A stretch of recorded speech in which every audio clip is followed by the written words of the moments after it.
What's going on, everyone? Welcome to the Season Gaming Bitcast, episode 315. I am your host, Ainsley Bowden, joined by the usual crew here, ready to talk about some things called games. We got a week of interesting games releasing, including, of course, the PlayStation 5 Pro. We're going to talk about as the main topic today. We got Death Stranding releasing on Xbox as a surprise. We got the new horror game, Slitterhead, more on Dragon Age, a new Mario and Luigi game, and more to talk about. But it is a glorious Sunday here, joined by the lawman himself, Mr. Hoglaw. How we doing, my friend? Oh, sorry, guys. That's my cue. I just don't know if lawyers are technically lawmen. Usually that refers to sheriffs and policing. But, you know, hey, I appreciate it. I'm glad to be here, talking about Play games, a dual role. ready to go. You can't be a sheriff and a lawyer? Come on.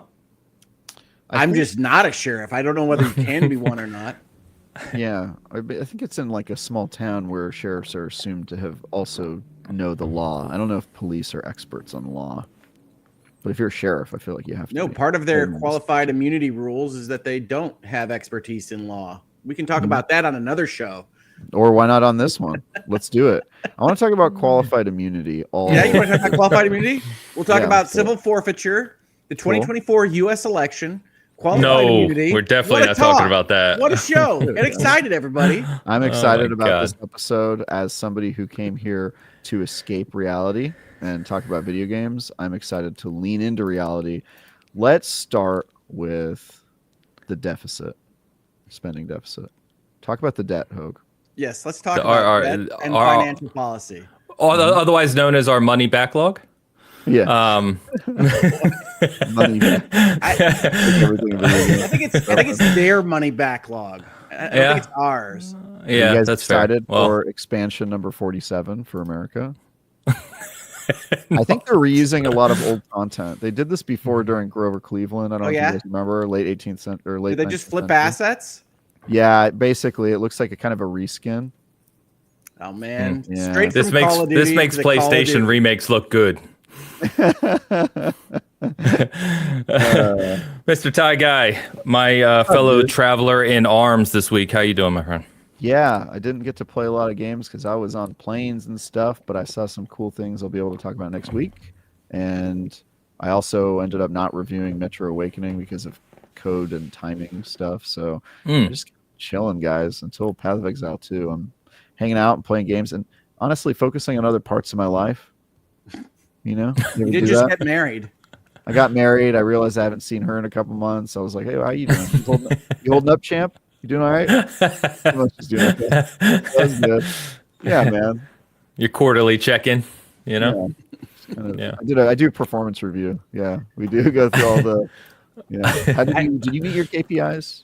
I really just like the notion that your love language is champ for your wife. Yeah, Champ. I do call her a lot of like kid, champ, yeah, stuff like that. I do Sport. that. Sure. Fair. Yeah, I do Sport. yeah. Sport's a good one. Yeah. She doesn't like it. She's like, "What's wrong with you?" But I think it's builds character. I think. The right Course, answer is I was just born this way. You signed on. Exactly. Yeah. I'm like, bro, General Sen says, "Buddy." Buddy's a good one. You Bud. knew exactly what you were getting into, and she can't complain at all. It's like, bro, I was. It's not like I false advertised. I didn't put on airs at any point in this relationship. Yeah, that's fair. Let's just say she enjoyed the times I was gone this week. Anyway, how's everybody doing? How you doing, Ains? You know, we never check games. in on you. You check in on us, but we never check in on you. How you doing this week, Ains? I'm good, man. I'm good. Flip it on the host. Yeah. I was traveling too last couple days to see something I can't talk about. I feel like Travis this week. In fact, I'm not going to be able to talk about it for a couple weeks yet. But it was very fun. Travel sucked, but the event was good. The game was awesome, and I'm excited to talk in a couple weeks more about it. So more to come on that soon. Yeah, that's really the it. actual process of traveling always sucks. Like, Dude, you can have good places that you're going. You can enjoy things even on the way if you're not flying. But the actual process of getting from place to place, not for me. It's just always a hassle. Like, so because they booked it for me, right? You get these kind of connecting flights and lower end economy, airlines, right? Which is fine. I'm not complaining at all. But then your flight gets delayed. And then it gets delayed again, and they say you're not going to make your connecting flight. And the response to me was, well, we can get you on another flight. And I'm like, no, you don't understand. Like, I have to get to LA tonight, and I had tickets to the Kings game. So then they're like, well, let's see if we can reroute you. So then instead of going to Denver, I go to Houston, which, if you're not aware, is directly south of me when I'm trying to get to LA. So that's just a complete waste of time.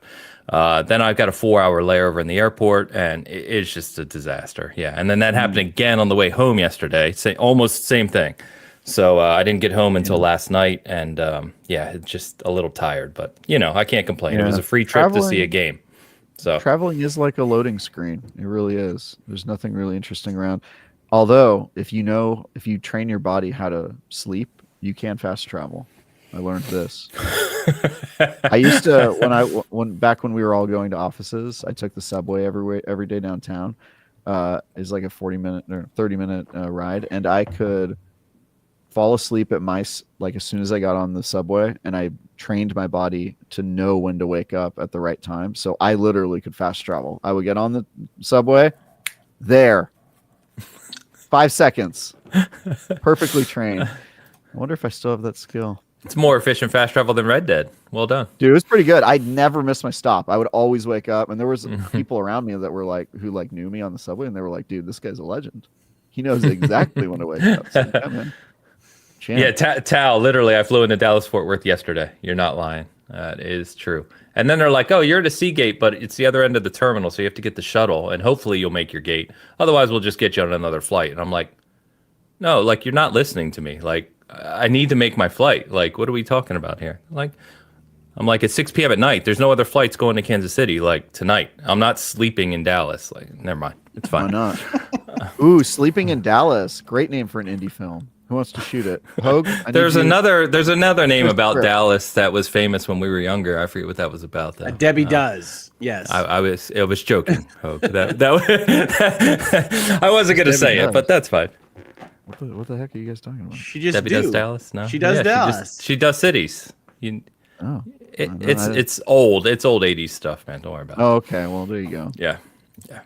Anyway, why don't we talk about some games? So, like I said, there's not a ton of news this week, but obviously we're going to talk the PS5 Pro. Like I said, some games. We got the Sony investor call, a couple updates on some things, Halo 2 anniversary update, which is really cool. So we'll get to that in a minute.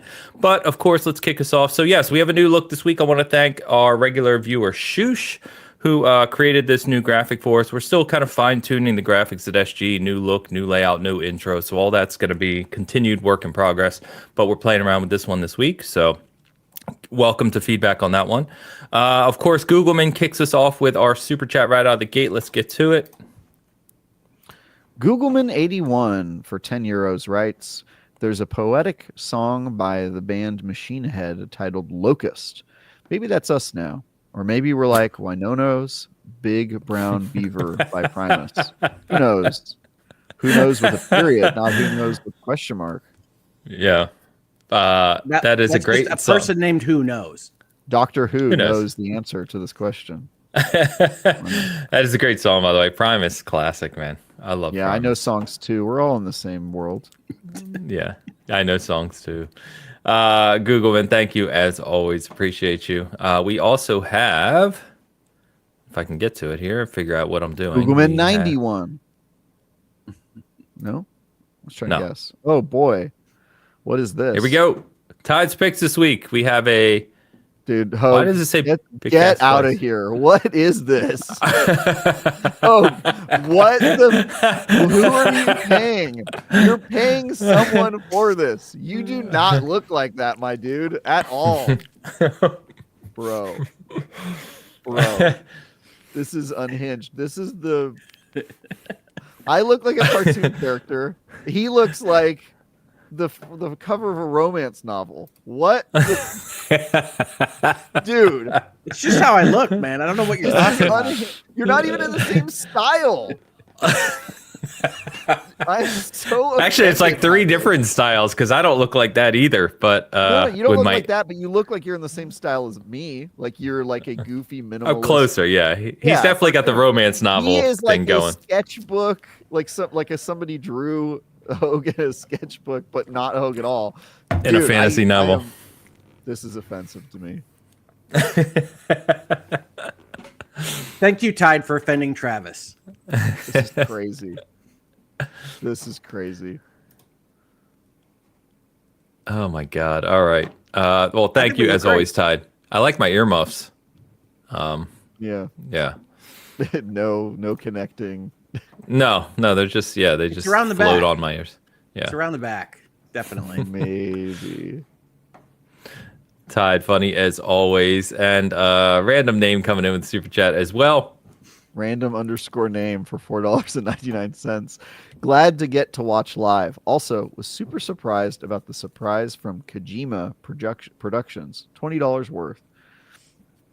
I think I meant Kojima, but yes, $20 for Death Stranding. Death Stranding is one of my favorite games, and you guys should check it out. I'm super happy that Xbox gets to watch it, gets to boring. play it.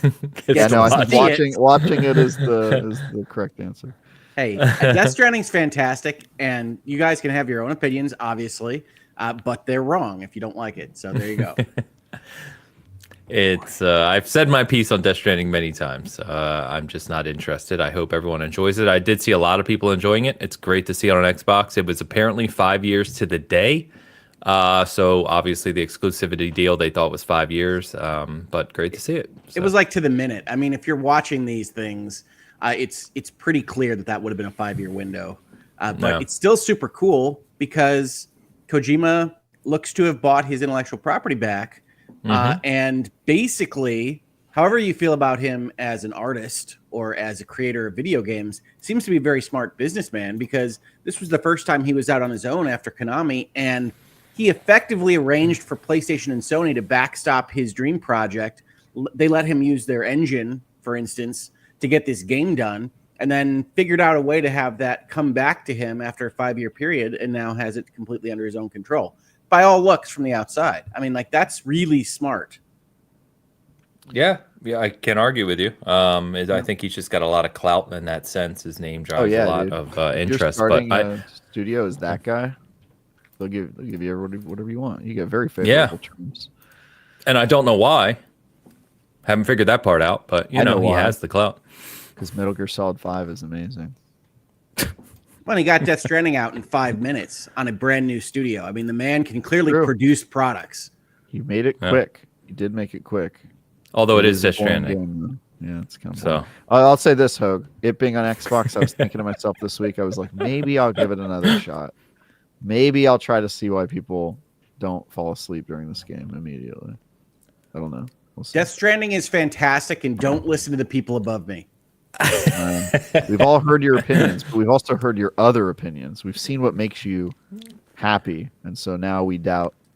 We've seen what makes you happy. we have to take everything we say with a grain of salt. So, look, you know what? We're on a program right now where we talk about our opinions on video games. So if people want to discount mine, that's fine.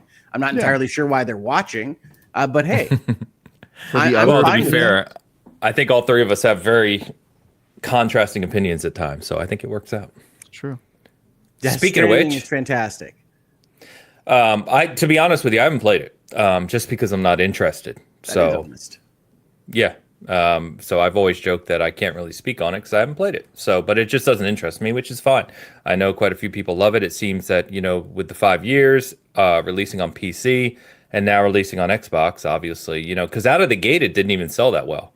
But then it's just picked up steam over time. So either people have really kind of latched onto it, or I think he's just kind of spaced it out well with releases and updates. There's the director's cut, PC release, all that. So it's worked out for him.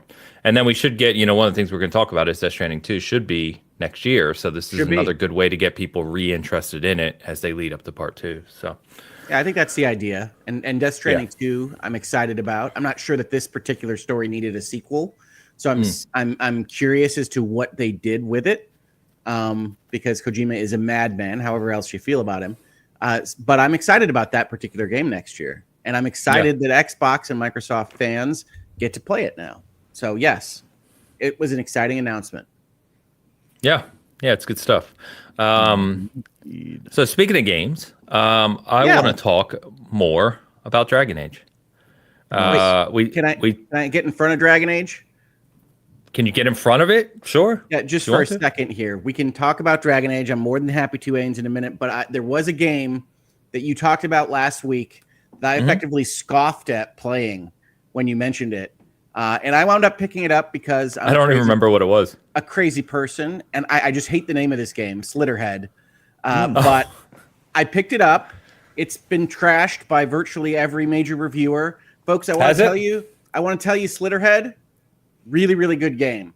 Very, very clunky. Has a lot of things that aren't kind of the friction-free AAA experience that you might be used to, which we'll get into when we talk about Veilguard.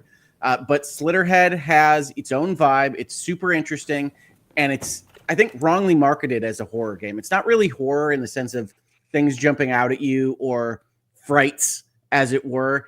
It's horror in the sense of kind of existential or conceptual horror. You've heard me talk about games like Soma and the thought process that goes with examining what it means to like copy your body into new locations. Slitterhead is a game in which you are in kind of the absolute scummy, gritty version of Kowloon and dealing with aliens, demons, who knows what they are, that have taken over various aspects of the underworld. And it's silly and fun, and it's like nothing else that has ever been released before or that you've played this year. So I do recommend checking it out.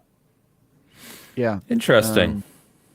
I picked up this one as well. I've not played it, but the trailer, I was like, there's enough stuff I haven't seen here to want to try it, even if everything else about it kind of looked bad and generally like the user reviews were low and also the critic reviews were low. So it strikes me as one of those ones that maybe hasn't found its footing exactly, but if it's doing something unique, that to me goes a pretty long way. So I do want to put some time to that at some point. Yeah, the basic premise of this game is that you show up as a kind of disembodied spirit, and we're not even sure whether you're a soul or a ghost or an alien or a parasite or whatever it might be. But the basics of playing the game are that you bounce between different bodies, occasionally find people that have special skills that become characters in the game. And otherwise, you're gaining access to things with different bodies. You're making your way into clubs that you couldn't without the specific body. You're taking over cranes to get through aspects of the city. Sounds like my Friday night. With crane operators. To me, it feels a lot like what you would have wanted to see from something like Unknown 9. But in a space of this kind of gritty, almost exploitation movie, neon-filled, dark, wet streets. Dark wet streets. Exactly. Love those dark wet streets. Well, it's what I mean is it's kind of gross. Like you feel uncomfortable being in various of these places, and then it's silly. So you walk in and you're confronting a mafia boss, say, and the mafia boss will be behind a desk like you're expecting a mafia boss, but it's just a person's torso with like a giant crab head coming out of it. And talking just like a normal mafia boss otherwise. And you're like, okay, this is a weird thing that I'm experiencing. But it's really, really interesting. And the characters are hunting these monsters down. So it has this kind of Invasion of the Body Snatchers or They Live kind of feel to it. So I really like it. It's like nothing I've played before. You know, I love that. I'm a sucker for novelty. It is clunky, and it is clunky in the way that like games 20 years ago might have been. Like it'll tell you, you need to investigate this mafia boss, or you need to hit this button, and then it will give you no other indications of anything anywhere. And you just kind of have to figure out where you're going in a way that leads you to understanding the locations better and understanding the geography better, but is undoubtedly part of the reason why it got lower scores than I think it deserves. Yeah, while you guys were talking, I'm looking through the reviews, and it's kind of hilarious. Like IGN gave it a 5, The Gamer gave it an 8. Eurogamer gave it a 4. Some other site gave it a 9. It's like all over the place, but they all say very unique. If not very well implemented, it's definitely unique and different. And yeah, it's a strange mix of reviews. Games that could use a sequel. Well, I'll check it out when it goes It does feel like Slitterhead 2 is probably where it can make its hay. But it's a really good game. It's got a lot of really good ideas. I highly, highly recommend it. And I was not expecting to even play it because the name sucks. How much time have you played? I think because that's the other thing you have to keep in mind with reviewers is they're forced to play the entire game, and sometimes your opinions of something that's cool for a few hours can change if you're forced to play it for 20 or however long. That's true. Yeah, but I know we've disagreed on this. I don't disagree with reviewers having to do that to give you a full, complete review, but I do disagree with the notion that you can't get your money's out of a product in a dozen hours or so. I've played this for about 15, and I think it's really, really good. You played that for 15 hours since Friday? Yeah. What? He doesn't have a job, Ains. Fucking hell. Excuse my language. He just sits and plays games, dude. That caught me off guard. I thought you were going to say like 2 to 3 hours. Oh, no. Wow. Okay. That's awesome, though. I'm glad to hear that, Hogue. I definitely want to check it out. Is it a full price game? I haven't looked at it. $50. 50, I believe. 50. Well, I hope. Remember, this is the first game from Boca Game Studio, and I said Shinji Mikami last week. It's not Mikami though. It's what's his name? Silent Hill's creator, right? It is. Yeah. So it's rated 65 on OpenCritic anyway. It's coming out at a tough time right now. I don't know what sales are going to be like. Let's hope they do okay enough to sustain their studio. Because, they've been working on this. This debuted a few years ago when I first shown it. So they've been working on it for a while. It's really good. The other thing that I think has hurt its reviews is that I think they marketed it primarily as a horror game. I think you even mentioned it as a horror game, Ains. Yeah. And it has those elements. Like I said, it's got that they live aliens amongst us kind of feel to it. It is not PT. It is not this game where things jump out of closets at you. And the structure of the game is you're hunting monsters down, so it gives you that power, not powerless feel. Well, they definitely marketed it as a horror game because the game is titled Slitterhead. I'm not saying that was wise. I think the name is terrible. That is the most horror-ass name I've ever heard of anything. That's like, no doubt. Like that would be no doubt in my mind. Have you seen Slitterhead? You wouldn't even have to tell me it. I would be if that was a movie. I'd be like, no, I don't like horror. You know what I mean? Like that's like if somebody said that word to me, and then you're like, oh no, it's a romantic comedy. Really? Slitterhead. I would never have guessed. You know what? The very first trailer for it, there was a monster that's head opened up and swallowed someone or something. Yeah. Well, I think they are going for that kind of Cronenberg. How does this sound? Kind of feel. But I think game reviewers are disappointed by it not being a jump out and scare you type game. No, I don't mind that. I mean, I wouldn't say Ghostwire Tokyo was a jump out and scare you PT like experience yet. I like that quite a bit too. So yeah, I'll definitely check it out. Maybe over the holidays, I'm sure it'll get discounted probably rather quickly depending on the reviews. So we'll see. Now I want to watch The Fly with Jeff Goldblum. They're remaking The Fly. Yeah, but they can't. I know. Trust me, I know. I'm just a legend. They're making a new one. He is a legend, no doubt. Yeah. So the main thing I wanted to talk about is Dragon Age, just because I was playing the hell out of Dragon Age up until I flew, and so I haven't played a whole lot else this week. But I did put a lot of time into Dragon Age. So I think last week when we talked, I was at like 8 hours or so, 9 hours, something like that. I'm nearly at 30 now, and so I will say. Last week when we talked, I know I was a little higher on it than you, Hogue. But I was still kind of like, I'm still got to see where this goes. So apparently this game is much longer, especially if you play like me, where you're doing all the side quests and exploring and stuff, much longer than I anticipated. I talked to Don this morning. He just finished Act 1, and he's already got 46 hours in it. So the people I've talked to have finished this are like 60 hours plus. So I'm at 30. I'm still in Act 1, but I will say this game has gone way up on my list. Why? I am so many reasons. First, I'm really digging the expanding environments as you explore more. It's opening up more regions to go to. I think that they're not, as we talked about last week, they are not the kind of wannabe open world areas of Inquisition. but they are really well designed. There's a really good loop there in the sense of you're finding shortcuts, you're finding secrets, you are having your intermittent battles and your God of War, Gears of War type element we talked about last week.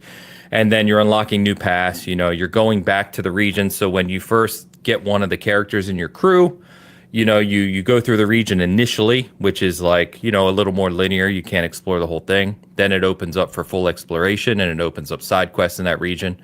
And you can go back, with those characters, and they each of your characters have a like companion mission, you go do with them. I really like that. I'm starting to like the loot system more as I've progressed more. Someone mentioned last week, someone told me, I think it was Midnight Dreary, and I wasn't far enough to really latch on to the idea. But it is very similar to Hogwarts, where, there's chests all over the place. And when you open a chest, you're either finding a new item or you're finding an upgrade to your item, which upgrades its rarity and gives you additional bonuses. I really like that. The combat, I'm really starting to dig now that I've gotten a better grip on more abilities and kind of the combos you can make, picking your party members and the kind of combos you can pull off with all three people together is really fun. So I'm liking that a lot. And I like that it's just expanding. The world's expanding as I get further into it. I'm also excited because the people that I've talked to now, shout out to kind of like Fatboy Horror, obviously Don's playing the heck out of it, a bunch of others I talked to who have either finished it or gotten farther. I've known people that are already on their second playthrough.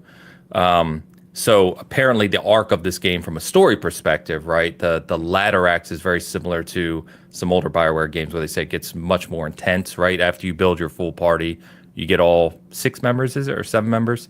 And then, you get past Act 1 and it kind of takes off. So I'm excited to see where it goes, but there's something about the loot, from exploration to looting to the combat to getting the characters, that it's just really, really vibing with me. I'm completely hooked on it. Yeah, so a couple of things. One, like I said last week, I like Veilguard. I don't love Veilguard, but I do like it. I like it better than Inquisition. And so I think it's worth your time to play. I do think, Ains, that you're right in the spot where it probably plays the best, feels the best. One of the major problems I have with it where I am now is that when you get that handle on combat has some good ideas. It really doesn't evolve. And the game, I think, is bigger than that combat can sustain, in all honesty, without that evolution. So it gets boring faster than I would like. And then on top of that, for an RPG, a bigger problem is that I'm not invested in the story at all. The story is very arch. We talked about the fact that they do a full-on kind of sleight of hand with Solus. Yeah. And the better plot line from Inquisition to replace it with Doctor Who or Sailor Moon-esque supervillains. And I don't love that change. And the characters themselves, while I don't quite ascribe to all of the culture war stuff you see online with the stuff that's in this game, I do think that it has a major problem that every single character is kind of your therapist that is validating your feelings, right? So your Rook is validating the other character's feelings. In every conversation you stumble onto with any of the characters in your party, they're constantly essentially being nice to each other. And it is this kind of low friction, nothing really matters. It's not terribly serious, Disney movie-esque RPG. Yeah, I generally with you on the last point there. It is definitely not, it doesn't feel as maybe weighty is the word sometimes, as others. I will say I was impressed, and I don't want to spoil anything, but I'm sure. How far are you now, Hogue? 45 or 50. I'm at the end of Act 2. Okay, cool. So you definitely did this. So there was the one that I was impressed with where it basically gave you an ultimatum choice between helping one of 2 areas. And then, when obviously you pick your one and the other one gets, again, I'm trying not to spoil anything here, but it is kind of like, you have 1 or 2 options. Now it is just 1 of 2, I get. But at least it has character impact, it has region impact, and actually changes that region too from an exploration standpoint too, which I thought was pretty cool. Yeah, I mean, it's, to me, BioWare and Veilguard particularly does this kind of illusory hand-waving at choice a lot. And the choice between those 2 cities that you get in the middle of Act 1, it feels very much like BioWare doing that again. There's really no tangible difference between which side you pick on this, other than a new kind of map and one of the factions being moved to a different location. And it's not The Witcher, right? Like, it's not something that is actually making changes. Nothing is The Witcher.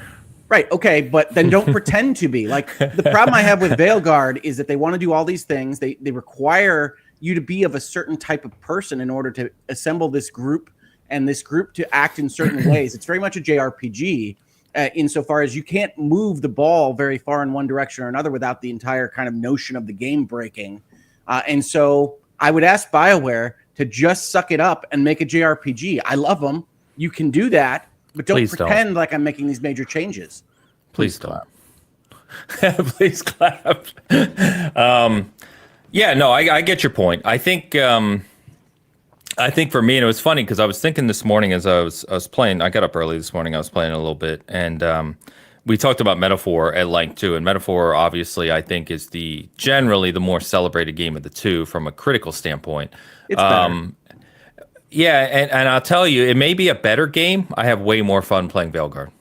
I get that. I actually understand that, right? I've described it as Veilguard is the beach read, and Metaphor is the thing that was assigned to you in lit class. Like there's a vast difference in the level of your brain working at these games. And Veilguard is a decent beach read, but it isn't challenging you and it isn't asking you to do too much at any given time. See, the only thing I would say on Metaphor, like, I'm reading a book. There's nothing that challenges me in Metaphor. Nothing. I go through, we go through 30 minutes or an hour of reading. Then I go to a dungeon. I beat a whole bunch of enemies, which are rather repetitive, I might add. I mean, the same can be said of Veilguard. I was going to say, you don't want to take Metaphor's enemy selection against Veilguard's because Veilguard runs out of enemies 10 hours in. Yeah, but there's nothing challenging. It's not, Metaphor doesn't make me think. I mean, I don't know where we're getting that concept. It's just reading. It's not, these aren't high concepts. They're certainly not new concepts. It's a JRPG times 1,000. I think the Metaphor combat system requires a lot more of your brain than Veilguard's.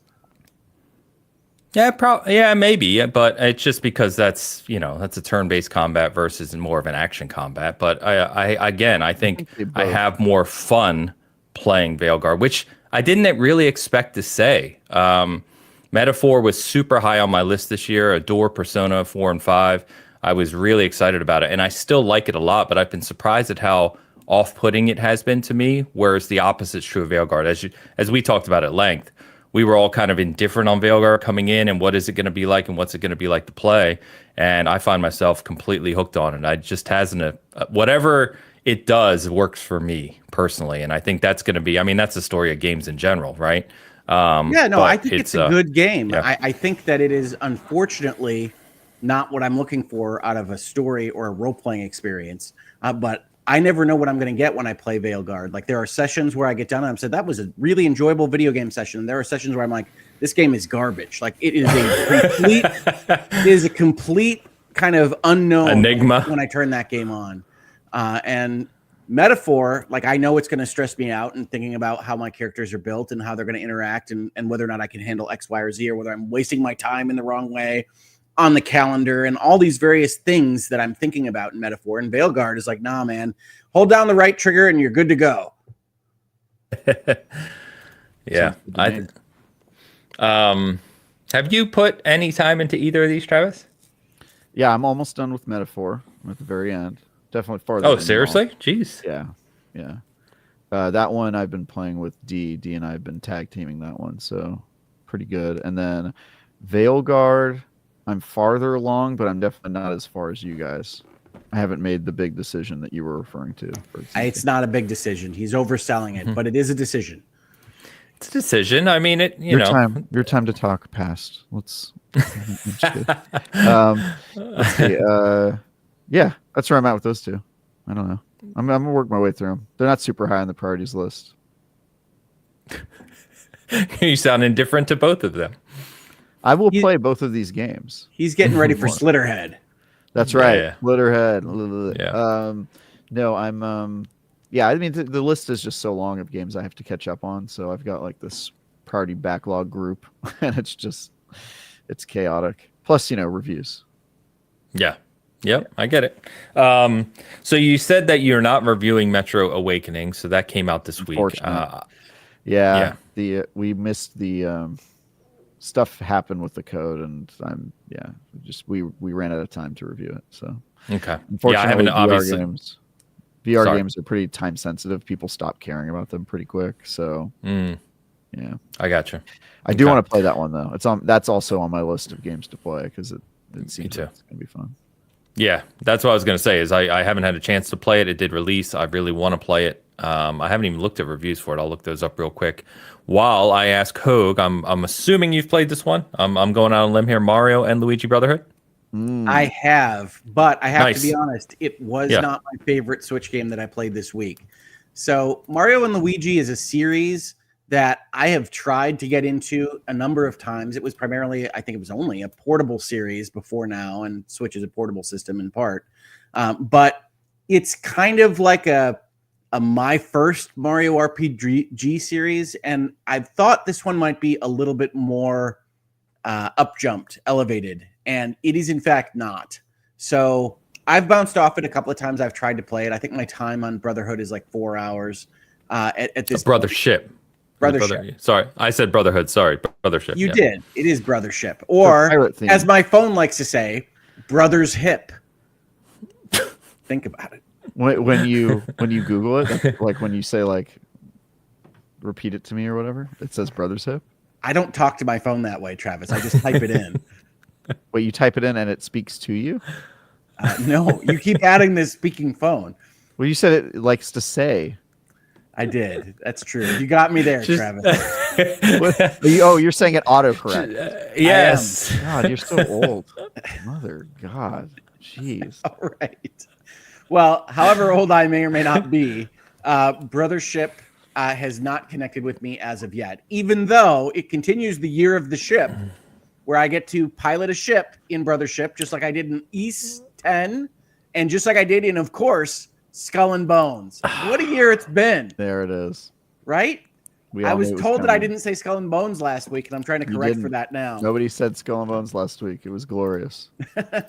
Well, in any event, it really is the year of captaining a ship, if you'd like to do that. So there are a lot of games with that as an option. I think it's handled probably the worst out of those 3 games in Brothership. But again, this is kind of baby's first RPG. So go into it with that expectation, and you might like it. I have not connected with it as of yet, but I did connect with a different game that came out this week called Farmagia, which I don't think we've talked about. Oh, we talked about this one when they did the debut trailer like early this year because we made fun of the name. Yes, that sounds like us. So I do remember that. So I didn't even realize it had come out. How is it? Farmagia is excellent. Can you just say the name one more time? Farmagia. Okay. Thank you. It's a game in which you are essentially a wizard that grows monsters to go with you on dungeon runs in what is a very kind of anime, fairy tale, episodic storyline. But it's really well done, and it's very much like when you're in the dungeon playing Pikmin, where you hold down the button and you throw the monsters of various types with you at these other monsters that are bad monsters, not like your good monsters that are homegrown organic monsters. But you have the farm sequence, and then it has a nice little pattern of doing the farming, and then you run out of energy and you run the dungeon, and then you get the energy back and you farm for more monsters, and it's just really delightful. So I get how you farm. How do you Magia? The Magia. So only certain people in this world can farm monsters. They are the Farmagia. So it's like a Magia is like mage. Yes, it is. They're farm mages. Farm mages. Are we sure it's not Farmagia? Yes, because it's voice acted, so you get to hear Farmagia a lot. Excellent. I love hearing the word Farmagia. Let's say it more. I think this sounds like a game D might want to play. It's excellent. It's really, really well done, and it's got a fun combat loop and fun farming sequences. So I don't know what to say. Hey, sorry. You said it. The game again? Farmagia. Farmagia. Okay, got it. Yeah. So you are definitely high on this, Hogue. Farmagia and Slitterhead are my the way you said that sounded like you were saying that he's like, you are high. No, because like, as we're talking, I'm looking up the scores of these games just to see. So Farmagia is a 72 right now on OpenCritic. It only has 8 reviews though. So maybe that'll change. I don't know. Metro Awakening, just for reference, is in what was it, high 70s. So we'll see. But you are Farmagia, high if you like that game, Hogue. That's what I just learned from Ains. Honestly, it's Metro one of those, Awakening 78. It's one of those where the Nintendo Directs are doing their job, because you see so many indie games on the store and whatnot, and then you can see this one and be like, oh yeah, I saw that trailer. I didn't remember that we made fun of the name, but certainly it's coming back to me now hearing you guys talk about it. But it is a good game. I enjoy it. Sorry, what's a good game? Farmagia. Oh, Farmagia. Got it. Good game. Okay. All right. Hey, I mean, fair enough. I'm sure it's just one of those games that doesn't interest me at all. Like, it couldn't be further away from a game I would play, but that's fine. I do think that you have to like. I think it's Farmagia. It's called. Oh, got it. Yeah. Okay. Yeah. I do think you have to like a certain amount of kind of completely superficial Sailor Moon-esque anime storytelling. It's done by the artist that did Fairy Tail. Do you know that anime, Ains? No. Yeah, I figured. Why didn't you ask me if I didn't know it? Well, because I figured you do. Because you probably know it. Yeah, I do know it. Yeah. I'm not an anime guy, which is fine. Yeah. I know I'm in the minority on that. So okay, I'm cool. legally obligated to know every anime that's ever existed. Is it? I just like that Travis's trolling here is like exactly what the Farmagia marketing team would ask us to do anyway if they deign to pay for me. They pay me $150 every time we say Farmagia on stream. So I'm really just cashing it in. I'm running up the clock here. It's great. Can I add one more Hoag's Notes for games that reviewers hate? Yes, but 1 second. I just want to let people know Farmagia is on Switch, PS5, and PC. So it's not just on Switch if you want to check it out. This is a sponsored advertisement. It is not FTC, but I appreciate it. This is not. Yeah, don't say that, because the Google Gemini will pick it up in the voice. This is a paid ad. Why are you the way you are? Okay. Farmagia made me this way. All right. So there is a game that I've been playing that I was really enjoying, and then I saw IGN absolutely trash it. Nice. And I had to rethink my life choices, both about reading IGN reviews and about the games that I enjoy. But I got this game because it was a graphical showpiece, and it is that. But it's a real-time strategy game in which you run an ant colony called Empire of the Ants. Empire of Ants, yeah. And I really like it, mostly because I really like the graphics and the music. The game isn't much to speak of. You're basically highlighting areas to send your ants and defending colonies and fighting termites and things like that, which is why IGN didn't love it. But it is a different kind of thing in video games. So if there's anything to take away from my list this week, Slitterhead, Farmagia, Empire of the Ants, is that there are interesting games that aren't just over-the-shoulder third-person action adventures out there. It's just that they may not connect with reviewers as much as people that are looking for players in that general. I think that's the part you're missing. Well, I don't take my notions of what players in general will like from the review class. We've talked about that. Well, there is no review class, and also it's user reviews as well that you're ignoring. User reviews for these games are consistent with it's not like we're outliers. The guy that goes out there and puts a review up on the user review site is that same kind of critical review class that I am concerned with. So I don't care about it one way or the other. I don't recommend reading reviews. No apologies to Travis on this, or to Ains, I suppose. Yeah, you should not take Hoag's advice really in this space. He's not playing to your interests, whether it's your time or your money. So. I don't recommend having your opinion on a game be based on what Travis, Ains, or Hoag says. Not what a review is for. Okay. Yeah, that's how people use them. So what it's for doesn't really matter. True. That's not what they use it for. They don't use it to get their opinions. They use reviews to decide to help influence how they're going to spend their time or their money. That is different. Yes, those are two different things that you just said. They are. They're very different. And the fact that you can understand that explains exactly why you have such a poor understanding of what reviews are for. There you go. I'm saying that whatever your product that you put out into the world is for, it doesn't matter if people use it differently. Yeah, I don't think they do. I just think that you don't use it that way, which is fine. If you have infinite time and infinite money, then yeah, reviews are pointless. But if you value either of those things, it helps to have a friend who has played these games, who maybe has similar tastes as you and can help save you one or both of those things. That's what a review's for. It's not to inform your opinion on what the game is. If you haven't played it, you shouldn't have an opinion, period. But if your friend has played it, they can maybe save you some time or money. That's what it's for. I implore you, watchers or listeners to the show, to not think of reviewers as your friend. But they are. They're your peers. I can only say what I said. I can only say what I said. We're moving on from this topic. Finish your point. It's crazy on this one. No, it's okay. I can't help them. Some people won't learn. It's okay. All right. Let me comment on a couple things here. Darth Mac gave us a super chat, which I can now put up because we've already said it. So we were trying to avoid it. _Mac for $2 said you're making me want to say it. Porsche Power, lol. He was talking about Skull and Bones. I thought it was Farmagia. He was talking about Skull and Bones. Farmagia. It was not Farmagia, although that may start now. I don't know. Darth, thank you as always. Shout out to Midnight Jury, gifted 1 season gaming membership. Jury, if you weren't here earlier, well, one, I appreciate that, so thank you. And if you weren't here earlier, I think I referenced you regarding Dragon Age and your Hogwarts Legacy comparison. So I think that was you from last week. Thank you. And Bass Digi says Slitterhead is fire. It's really good. So. It's just super clunky. Some people are going to be okay with that. Some people are not.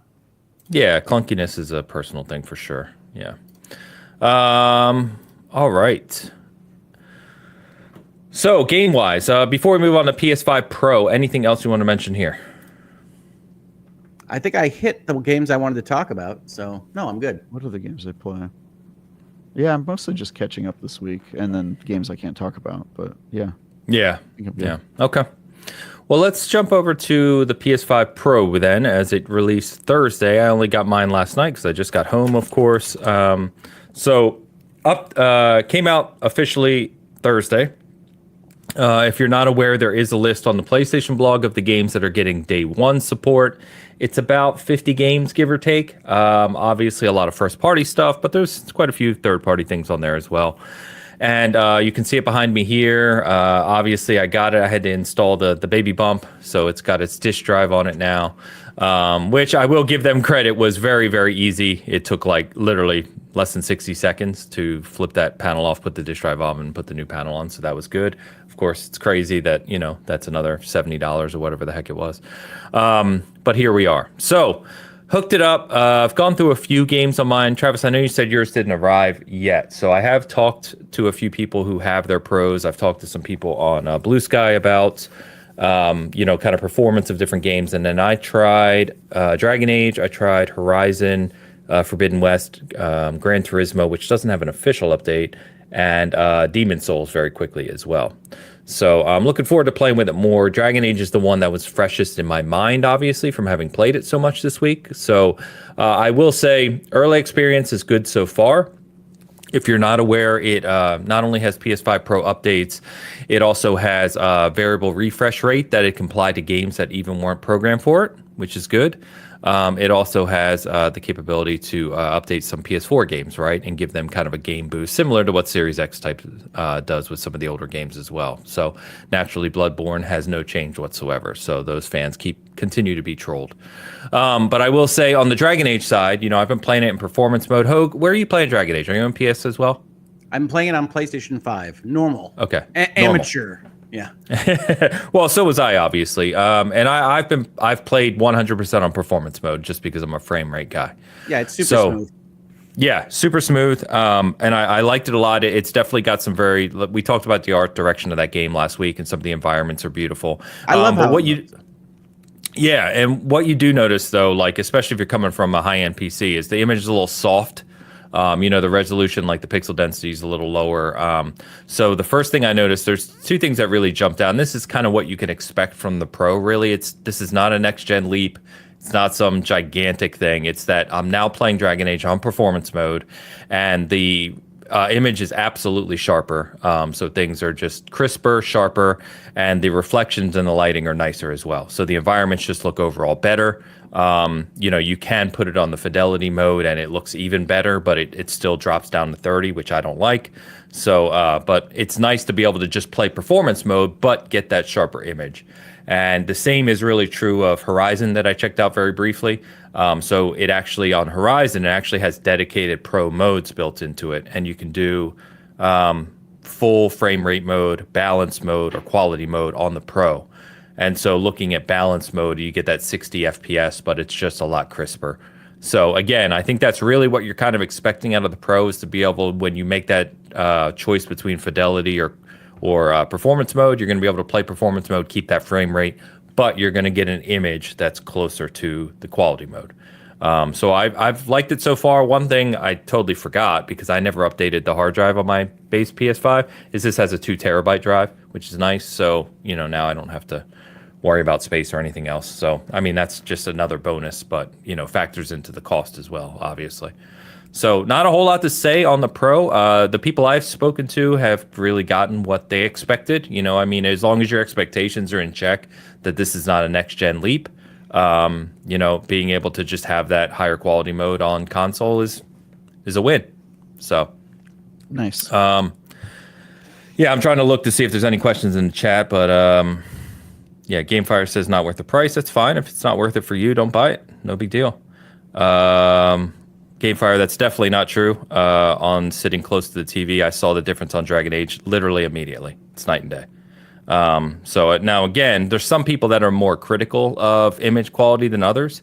If you're used to playing a lot of games on the Switch in particular, or you just generally don't care about, high resolution or the top, whatever, right? Especially like things like ray tracing, it might not matter to you, and that's fine. If your display can't really or if you have if you have an older display or something, if you're not worried about that, I think those things kind of go without saying, right? If you're not looking for just the best console experience, then it's not going to really matter to you.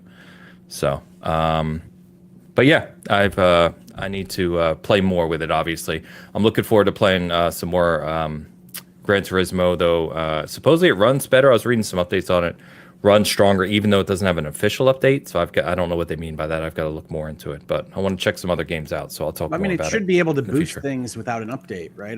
It does that. Yes. Yes, yeah, it does. At least some of the games I've seen. I'm trying to look through their list here. So Hogwarts Legacy is supposed to be pretty good as well. I've got to check. I did see on here it's got a college football. I don't know what it does for that. So, but Resident Evil 4, obviously all the games you expect, right? Spider-Man, God of War, Horizon. Some of the people I talked to were playing Last of Us 2 again, which, but apparently Last of Us 2, I'm waiting for the remake. It looks fantastic. So, it's kind of, I think it's what, if you're a reasonable person, it's what you expected. You know what I mean? What if you're an unreasonable person? Then you're watching the wrong show, I think. Oh, that's too bad. Right, but if you're a reasonable person, the question really is the value. And yeah, I agree that we can't review for that. Money is different for different people. If you're sitting there saying, do I have to have Chateaubriand again? And what am I even going to spend this money on? Well, then a small, subtle improvement, regardless of whether Ains calls it night and day, I haven't seen that in action myself in the clips. And admittedly, this is a difficult thing to sell because clips and compression and all the things that go into trying to show you what this thing is doing are not necessarily going to meet you on your computer screen. But if you are figuring out, what am I going to spend this $700 on, then maybe this is for you. If you are instead trying to figure out how you're going to pay to have your car get you to work the next day, it does have a different kind of calculation that you have to make as to whether this makes sense. So to me, it's clear that there are other things that $700 could go to that would improve my life more than a PlayStation 5 Pro, but to others that might not be the case. Yeah, 100%. Yeah. And funny enough, I know Matt Piscatella, from MPD Group was talking about it because they were talking about the price and sales. And, he made it clear, like, in talking with Sony, that this is just a premium product. They don't expect this to be a big seller. This is a premium product, niche product for their high-end user that's in their environment. That's it. Well, which is what you'd tell your analysts, certainly. But I mean, Sony has, we talked about this when they announced the Pro, Sony has clearly made hardware mistakes in both their engineering and pricing and understanding of the market with the VR2 and other aspects of what they've done. So, yeah, they're telling their analysts that they don't expect big sales. They shouldn't at a $700 price point for this. But it's still a matter of what those financials are going to say as to whether or not the sales are decent at all. I don't know whether they will be or not. To me, Pro's a hard sales pitch against the X. And yeah, I know you got God of War and Horizon and Tsushima or whatever else over on the PlayStation side of things. That's really how they differentiate. But the Series X has been upgrading and enhancing various games from the last generation for its entire runtime now, and generally looks better than my PlayStation 5 Amateur Edition on my TV where they're both connected. So it's hard for me to say that a $700 machine is better than what does an X sell for now? I don't even know. 4? Still 5. 5? Still 5. I don't think it's gone down in price. Okay. It hasn't gone raised down. it No. in some places. The new one is 6, but it comes with the 2 terabyte drive. Yeah, and I get it. I prefer, we've talked about it in this space, the PlayStation controller. It works better for my hands right now, but Weird hands. well, stroke hands. But yeah. Nice. Stroke hands just sounds, that's a title for another day. Stroke hands sounds like a Bond villain. It's the sequel to Slitterhead. The old stroke hands. Slitterhead and stroke hands. But yeah, so enjoying it so far. I mean, again, my expectations were low. My expectation is I turn on Dragon Age and I'm playing in performance mode at a better resolution and better lighting. You've hit the mark. That's all I need. Put it on the all- box. My expectations were low. Yeah. Ainsley Bowden. Yeah. It's true. Oh, yeah. So I think they said, when we talked about this previously, I think PlayStation is like 11% of the PlayStation 4 user base eventually bought a PS4 Pro. I think something like that, 11%. So we'll have to see what PS5 Pro ends up hitting, but we'll see. And I think, this is day one, right? So I think this could play out over the next year or two when you get games like Death Stranding 2, right? Games like Ghost of Yotei, seeing what the Pro will do for those new releases. So, and then tying into the Pro's launch, there was a Sony investor call this week. Nothing too notable here, but I just wanted to call it out. So, basically, we've talked on this show a lot about Sony's plan or lack thereof of game releases and what's going on with them. So they just kind of finalized that, hey, there's no other major game releasing before April, right, in their fiscal year. I think we kind of already know that, given that it's November. But they did say that, going forward after April, they will release a first-party game every fiscal year. Now, that's easy to say now. Who knows if they'll actually do that? But Ghost of Yotei... One a year does not seem to be a bridge too far. It's at least... No, I think that's just a statement.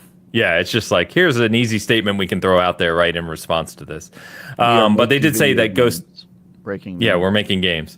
Ghost of Yotei and Death Stranding 2 planned for 2025. Now, obviously, they're talking about fiscal, so that would take us to March of 2026, I presume.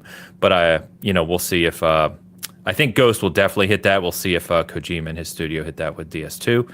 And then they did announce, which was nice to see. I don't know, obviously, what the funding was or the expectations for this game, but Astrobot has surpassed 1.5 million copies sold so far. So love seeing that.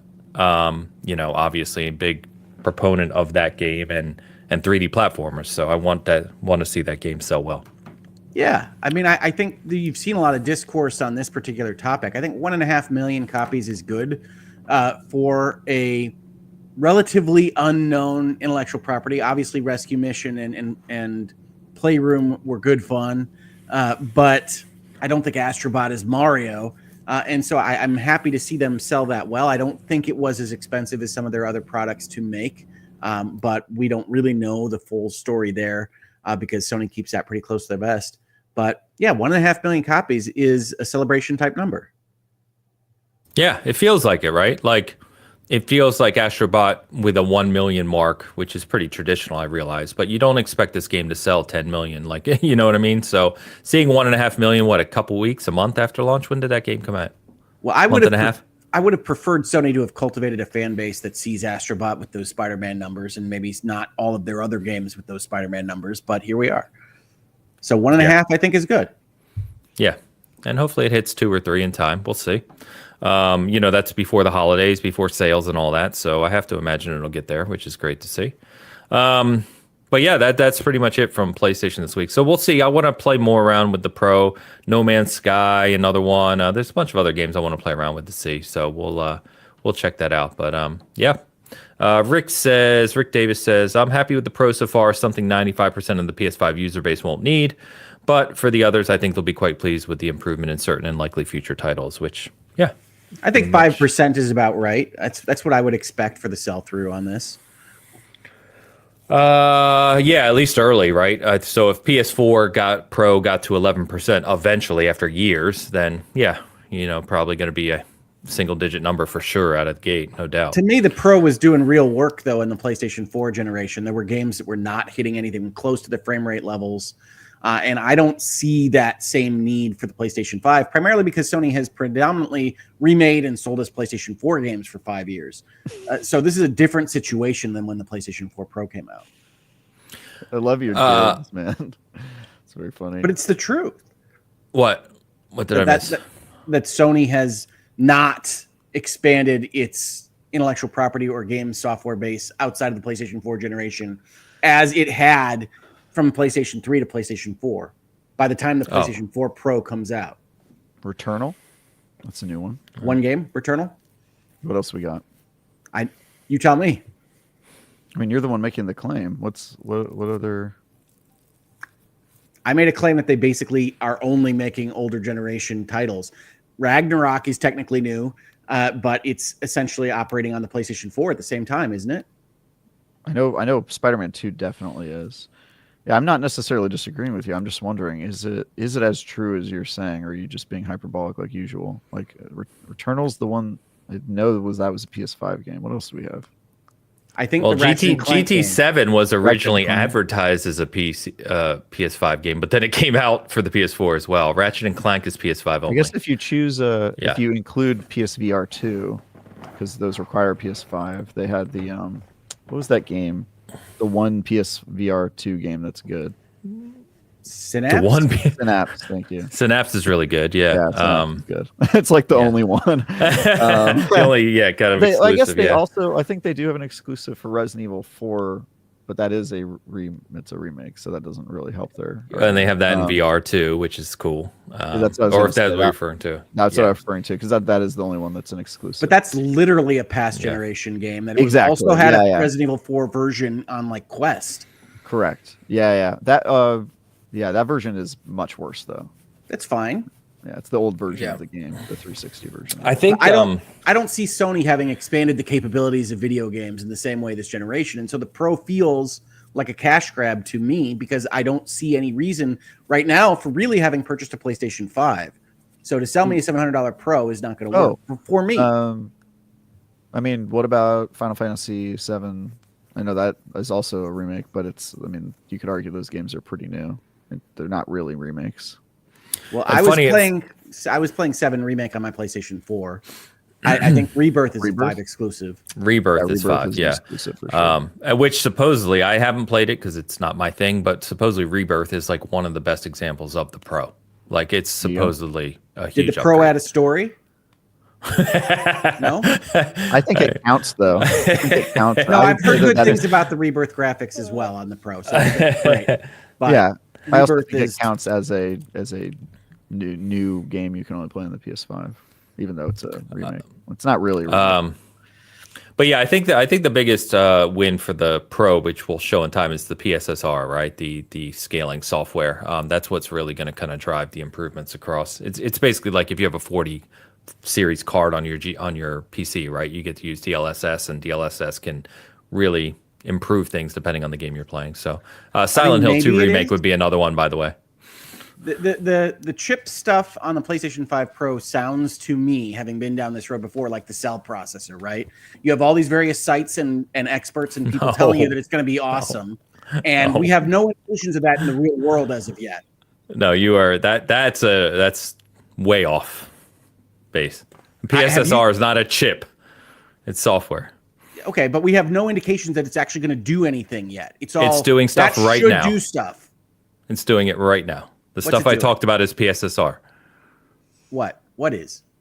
It's upscaling graphics while maintaining frame rate. That's the whole point of the scaling software. That's what DLSS does. That's what FSR does. That's what XeSS does. It's Okay. just the quality of those software. So DLSS is considered kind of the pinnacle, right? That's NVIDIA's AI upscaling on PC if you have a 40 series graphic card. PSSR is also AI driven upscaling, which they've talked a lot about, right? We had the Sony presentation, all this stuff. So seeing it in action, but that's what differentiates the Pro primarily, other than the GPU upgrade and some other hardware stuff. But that software is what is going to be, I'm thinking, is going to be the bigger win for PS5 games on the Pro versus standard. Yeah. And that's why you're getting those options in games like Forbidden West, right? Where you can still run 120 frames if you want to, but still maintain image quality, is because of PSSR. That's fine. Yeah. I can accept that. I haven't seen anything from the screenshots or clips that have been shown to me that would indicate that this is a fantastic piece of tech as of right now. But I have heard a lot of people telling me it is. And so we'll see how it goes in the future, I suppose. But I don't have anything to add on that. Yeah. I mean, if you want to know about it, I know Digital Foundry did a breakdown of it. I know they're very enamored with it, but they're also not terribly convincing, in my opinion. Yeah, I think if you're not in that like world of people who are like pixel counting and stuff, like the PS5 Pro is like obviously a pass for you. Yeah, I agree. I think we all agree on that. I don't think anyone's saying differently. Well, I don't think Ains is pixel counting, and I can certainly acknowledge that increases in resolution and various other things that are kind of too ephemeral to itemize can just make the picture prettier from where I'm sitting at in my lowly amateur seat looking at my television. So I can get that. It just isn't coming across in their marketing materials right now. And I don't trust Digital Foundry to be frank. What? I don't trust them. I'm just gonna. You don't trust Digital Foundry? That. I would describe Ains as a pixel counter. Like he really cares about this stuff. Like he wants the best experience and he notices it and he understands what it is. Like that's what I mean by pixel counter, not literally counting the pixels. Yeah, I'm definitely not one of those crazy hardcore people, but I am. Yeah, I want the best hardware on all platforms for sure. Yeah, that's true. Although I went with the 4080, not a 4090, but that's because primarily I run in 1440p on PC. But for me, just having a slightly better experience on console is worth it. We've talked about that. If it's not for you, so be it. No big deal. And so, so XM, you said it's crazy to justify $700 console if you had low expectations. And I think that's a kind of a fair statement to make. The only thing when you talk about price of anything is price to one person is different from price to another. To me, it may be worth $700. To someone else, it may not. That's fine. $700 is not the same amount of money to everyone.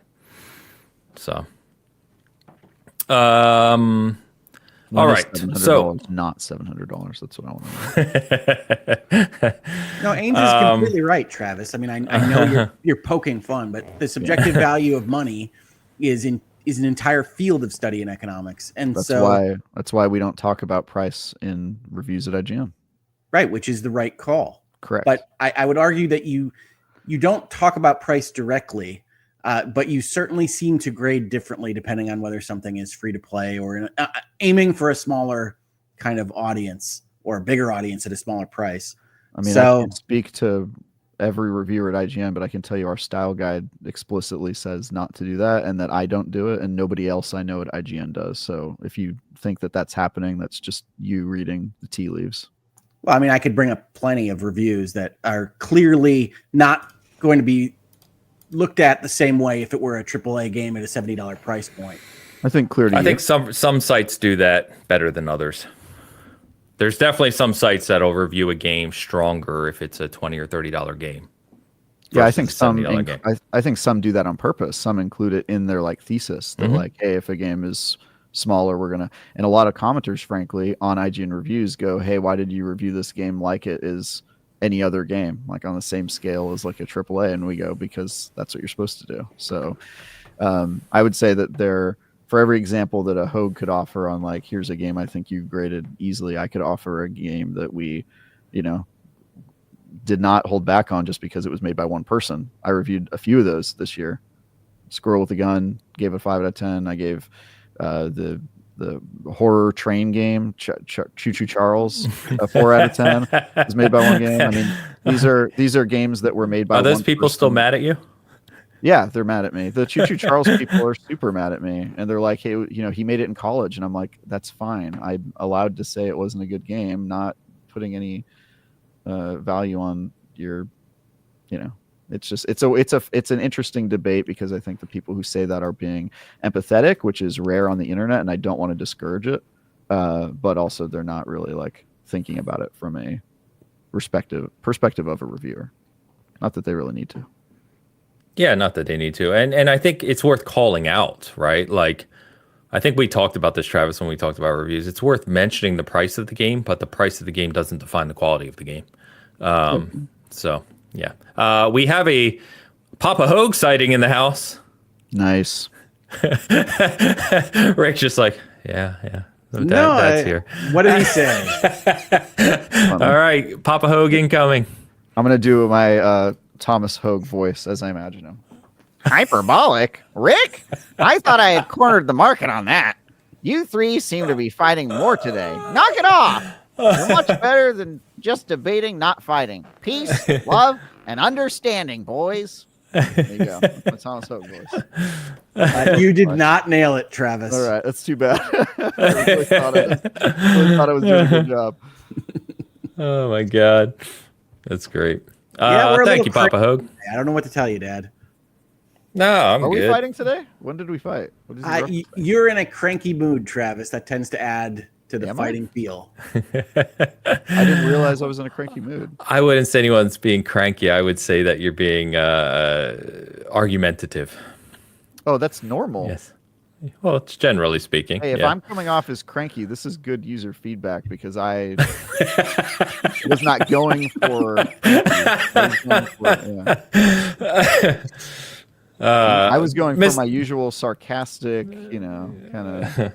Guys, it's water off a duck's back. I don't mind arguing. To me, it's not like we argue and then after this, I'm like walking down the halls of my house, like. It's like yeah, no, it's not. I definitely forgot not personal. what we were even arguing about. Yeah, it's arguing. Fun. Thank you, Papa Hogue. Appreciate you. Thanks, Dad. Thanks, Father. Hope you're doing well, Father. All right, so we did get some good news out of the Nintendo house. I don't know why I said house, but Nintendo, whatever you want to call it, Treehouse maybe, is that the Switch 2 is finally. There's been a lot of speculation. We kind of all assumed this was going to be the case, but they did confirm that the Switch 2 or new Switch will be fully backwards compatible with the Switch. So this is good. I think we all needed to hear this. We still don't know when or what or why the Switch 2, hopefully in spring, but it's good to know that everything you have, especially all those people with big e-libraries now, people weirdos like me who still have the little cartridges, will be backwards compatible. So. Yeah, no, it is good news. I'm not positive that they said that the cartridges would be compatible. That announcement. Don't put that energy in this show, Hogue. The announcement said that the Switch successor would play the software of the Switch. I'm not sure that requires a cartridge. That is true. I hope they never make it backwards compatible. Well, I am very glad about this announcement. I think Nintendo had a number of good announcements That's of me late being argumentative. that are random. They announced the Xbox, not the Xbox, the Xenoblade Chronicles X is coming to the Switch. I mean, they did. They're bringing in all of these kind of Wii U prisoners over to the Switch console, and I think that's really cool. So Nintendo had a bunch of good announcements this week. I'm happy for them, and I hope that the Switch successor is as successful a product and is as smartly designed as the Switch was. So I'm excited as a Nintendo fan. I hope it's as smartly designed as the PSVR 2. I mean, PSVR 2, outside the cable, I guess, pretty good platform. I hope they the don't Switch. support it. See, it's funny because they'll never do it, of course, because Nintendo. But see, Nintendo is a company with a hardware that I would love a pro version of. Give me the Switch 2 and then give me a Super Switch 2. I'll buy the Super Switch 2 all day. I just, I'm concerned they're going to come out with the Switch 2 and it's just going to get them up to what we consider almost a base standard now. And then just like the Switch, within 2 years, it's going to be like, oh God, I got to play it on the Switch too. I think it'll already be below. I know. I'm I just trying to don't think think positively. I don't think they're trying to go for that market, and I don't think that They're should. not. I think they're in the right spot. Yeah, just be Nintendo. Don't fight for the most pixels, and still laugh when your Metacritic scores are higher than the other industry. Yeah, I mean, Clearly, heck, they're in the right spot. all of AAA Yes. gaming is figuring out that this extra expense on photorealism is not justifying the amount of resources that they're putting into it. So, I mean, Nintendo is in the probably long-term correct spot for everybody, which is being behind the tech curve a little bit and paying for artists and content that way rather than resolution. And I suspect that Switch 2 will be a generation or so back, probably PlayStation 4 level, something like that, on their system. But that'll be a big deal in a docked and portable combo package for the Switch 2.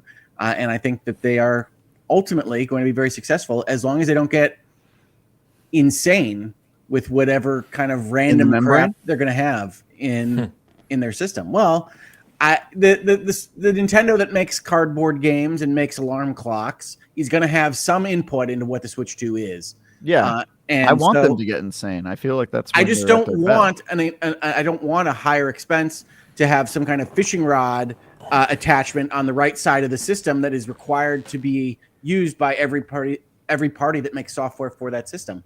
So I want Nintendo to succeed. I want them to be wild and crazy. I don't want them to just isolate themselves and be their own little siloed platform that nobody else supports. I think those two are diametrically opposed.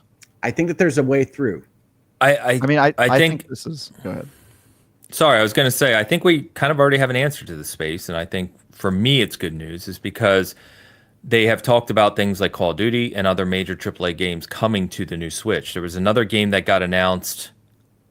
I'm going to forget the game. There was a game that got announced last week, and they basically almost kind of leaked it because the producer said it's coming to Xbox Series XS, PC, PlayStation 5, and Nintendo. And people were like, wait, what? And obviously they were talking about the new Switch.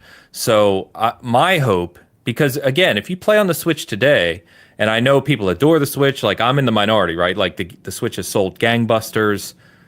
You can play all sorts of unique games on the Switch, but you can't play Call of Duty. You can't play a lot of these big AAA titles that release on the Switch if you're a Switch only player, right? I'm hoping that the Switch 2 closes that gap a little bit and we'll start to see those titles arrive on the Switch. And I think it's going to do that.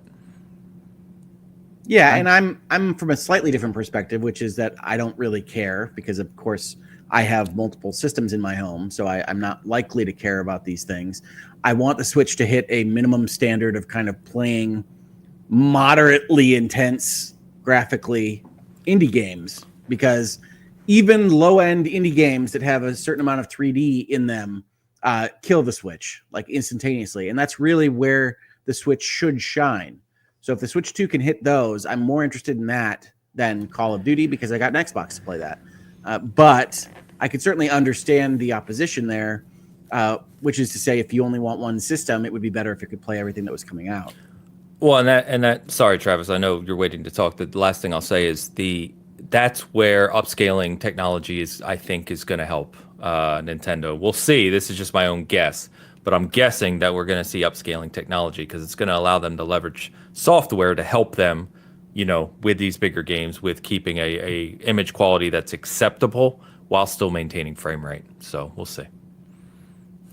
Yeah, I was basically going to say what Hogue said, which is like, I'll go a step further than Hogue, actually. I hope that they are so weird that they aren't compatible with other games, because like I truly don't care about Call of Duty being on the Switch. Call of Duty is one example, guys. I'm talking about just AAA games in general. I know. I'm talking about AAA games in general. I don't care if they're on the Switch personally, which is funny because when the Wii U generation, I was sort of like, wow, they're not going to be able to have like all these big like Assassin's Creed on their console, like this is going to be game set match. And now I'm like the exact opposite, where I'm like, man, if they get in a position where they are able to play those games, won't that mean that they've lost like their Nintendo touch? They'll no longer be like the weird outlier that's like doing a totally different thing. So I want the fishing rod on the console. I want them to be at maximum weirdness. I don't care if it goes against the grain, because the grain as it is pretty, mid. Do your thing, Nintendo. Go crazy. I don't think they're going to, though, to be clear. I think the Switch 2 is going to be exactly what everyone thinks it is, and I think it's going to be like the safest play we've ever seen Nintendo in like 20 years. Because I disagree. I mean, I think that the hardware itself is unlikely to have the fishing line controller and these various things. I think the way it actually functions is likely to be some kind of weird, almost Google Stadia streaming hybrid thing that they've been working on in the back end, and that I think that we saw a couple weeks ago. I don't know if we talked about it on this channel, them kind of throwing out a supposedly NDA protected online beta thing for their existing Switch players that I think is probably a fake, a Trojan horse to evaluate simultaneous inputs on their back end. And I think that's all going to come to play on the Switch 2, Super Switch, whatever it winds up being called, because I think they are weird, and they're going to look to not match everybody else, but to at least have kind of an escape hatch for folks that do want access to the other games coming out. I also had another question on this, right? Because we talked about Xenoblade Chronicles just now. That actually has a full-on release date of March 20th of next year. Do we think that is a leaked Switch 2 release date? Pretty much. Because it sure seems like it. That was my takeaway. I was like, okay, so spring of next year, which I think has been the rumor for a while. That would be the 8-year anniversary of the Switch, right? It released at the end of March. If I remember correctly, I'm pretty sure it did. Yeah, so March 20th, 2025, maybe. Pencil it in, circle it, but we're not sure yet. Yeah.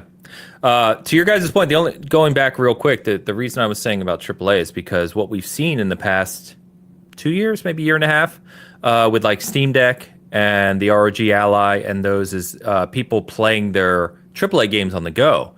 And the reason I bring that up is because if you think about those are either third-party devices, right? Or in Steam, you're playing on your client on PC and then your Steam Deck, right? Like I do. But being able to think about a game, let's just say, I don't know, pick a AAA game. Cyberpunk. Okay, sure. Well, it doesn't matter, right? Just AAA game comes out for someone like me, right? Because I'm definitely going to have the Switch 2 regardless, because I buy all new hardware, obviously. So, but now, there's actually games that I will buy on Steam with the understanding that, hey, now when I'm traveling or whatever, I can take my Steam Deck and play this with me, right? The same goes for the Switch. There were games I was buying on the Switch that I knew, okay, now I can play this on the go when I'm traveling. So it has that capability, assuming it has that power, the upscaling, however they do it, where that's a combo purchase for me now. Now it's a home release and a portable release in one purchase. That's a big thing for more people than I think is understood. Or maybe talked about. I don't know the word, but you know what I mean. Right, and I'm not playing my Switch on trains or anything, but I am taking it to hotels when I travel. And that's a big improvement in my quality of life. Yeah, so imagine you were playing Metaphor on it right now. You know what I mean? Like you didn't have to buy Metaphor on PS5. You could have played it on your Switch 2 and then play it portable if you want to, of course, right? That's a nice option to have. It's a bonus to your purchase. Just like the Steam Deck is when I buy games on Steam now. So, yep. But yeah, March would not surprise me at all, which would mean probably we would get like a direct or something about it maybe in January. Does anyone recall when they did the announcement of the Switch? I believe November of the year prior. Yeah, I went to E3 to play it after they announced it, but before it was out, so. But remember, the Wii U was dead in the water, right? So they weren't trying to protect Wii U Christmas sales. That's true. Yeah. Yeah, so we'll see. Cool. But either way, good news, and I think I think we all agree. I mean, it's just a fact that the Switch has been a resounding success, and I think that Nintendo is definitely going to continue that with the Switch 2. We won't have another Wii U example here. So, The only other thing I want to mention today, guys, is Halo 2 Anniversary. I know this is more in my world, but it is cool regardless. So if you weren't aware, it is the 20th anniversary of Halo 2. Now, the reason that is celebrated is Halo 2, whether you like it or not, is, one of those foundation. Yeah, it's the best of the Halo series. Yeah, who doesn't like Halo 2? I'm sure there's people who don't, but my point is, take it back. I mean, it doesn't have an ending. That's the only realistic complaint. Yeah, I mean, they ran out of time and budget on that one. Yeah, I mean, they cut it, but Halo 2 is widely regarded as one of kind of the most influential titles because of what it did for online, console kind of competitive gaming, multiplayer gaming, all those things. And but anyway, ARGs. Don't underestimate the value of ARGs. ARGs? What am I missing or Alternate forgetting? reality gaming. Come on. I love bees. Yeah. ARGs, that's true. The first ARG marketing campaign in gaming history. You pulled back a nice throwback of Halo that I forgot about. Well done, sir. Well done. I do love bees. I actually, in all their games since. I do love bees. On the tin. It's the tin, Travis. We've talked about this. On all the Halo games since, they do have an icon like an Infinite. I can put on my armor a little bee emblem, and it says "I love bees" on it. So they kept that going all this time. Yeah, they have been keeping up with that one. Yeah, they've done it in all of them. There was one in Halo 5 as well. Anyway, I bring it up because 20th anniversary. So there's two things. I think I mentioned last week, there's a playlist in Halo Infinite right now, which is a very cool throwback to the classic Halo multiplayer days. So it's 8 remade classic maps, some of the greatest of all time, right? The classic ones. But it's also old school movement, right? So there's no sprinting, there's no clambering, it's extra jump height. It's been a blast to play. They also introduced a new weapon, which is kind of like what they did with Halo 2 with an SMG. So that's very cool. You can check that out on Infinite. And then what's even maybe cooler is, if you're not aware, back in 2003, E3 was the famous demo for Halo 2 before it released in 2004. That section of the game was cut. You were never able to actually play that part in the game. Well, thanks to some modders and working with what is now Halo Studios, they've released that. So you can play Master Chief Collection on Steam, and you can install a mod to put that level in the game and play it for the first time in history, which is, You say it was cut. My understanding of this history was that it was faked, that was all created for E3. Is that not accurate? No, that is accurate. But I mean, if you go into kind of the documentary on Halo 2, there's certain things that were planned, like parts of the campaign, that they just never got to because they ran out of time. So this was originally discussed, right, as part of it. It just wasn't there. Yeah, usually when you fake a level for a show, it's because it's something that you intend to build, but just, like preparing for a show, especially back in the day, you had to do a whole separate development cycle just to prepare for the demo, and it ate into your time of actually developing the game. And they've gotten better about that in recent I remember years. this demo because I was super excited about defending Earth, and then they didn't. Yeah, I mean the demo. And then they really didn't let me until you didn't deserve OBSD. to defend Earth, bro. Yeah, but then they put up all the ads, and I was ready to defend Earth, and then here's another Halo. That was a moment in time, man. For those who weren't, if you're probably younger than 30, maybe it's 20 years ago. If you're 10, younger than maybe even right around your age, Travis, Halo 2 was a moment. That was a global launch of a game, unlike many that we've seen. I adore that moment in time. What year was this? 2004. I don't know. I would have been in college. Yeah, 20 years. Law school, I guess. Yeah, I was I think Halo 2 came out the year in between middle school and high school. I was about to become a freshman in high school, and I remember I played that game all summer. It LAN was parties, it's bro. all we did. It's all we did. Yeah. And the matchmaking, there's so many foundational things that they did with that game, that really kind of changed the course of online gaming for consoles. So very cool. I had all my British friends. I had an entire clan I was playing that was in Britain. Really? I played Halo 2, because that was the time between classes that it made sense for me to play Halo, and it was after their workday. But yes, I made a number of British friends playing Halo 2. The best people, I say. I find it hard to believe that you made friends in a multiplayer game. It doesn't seem like you. Oh, you back should try then you being did, friendly. man. Yeah. Yeah, back then, 2004, man. Oh, we had a great time. I met so many people playing Halo 2. And You of remember course, they the- were still talking shit the whole time. But you know, Oh that yeah, was part of I it. heard some things I should not have heard at that age with people because of the every mic was live. Like you'd get in the lobby and you could hear like all Yep. 16 people talking and making your mom jokes. It's good, dude. Good Oh, time. it's good times, man. I love that era. It was so much fun. Today on And Nostalgia Cast. yeah. And Halo 2, I mean, like when you talk about multiplayer maps, like there's some games that jump out where it's like the maps in that game were foundational for multiplayer famous. Like Halo 2 is probably the GOAT as well. I don't think there's any multiplayer shooter. Someone will challenge me on this, of course, so please do. But if you think about overall maps, Halo 2 is Yeah, it's God tier. They pretty much God have tier. it as that's Yeah. locked up. So yeah, but anyway, good stuff. So definitely check out that demo. I haven't checked it out yet because I haven't been home. So I'm gonna hopefully get that installed and check it out. And then the playlist in Infinite is fun. Definitely play it. I will say, and this is gonna be controversial in the Halo community, is that it only took me a match or two of playing it to realize, no, we've evolved for a reason. Like leave sprint in, leave clamber, like.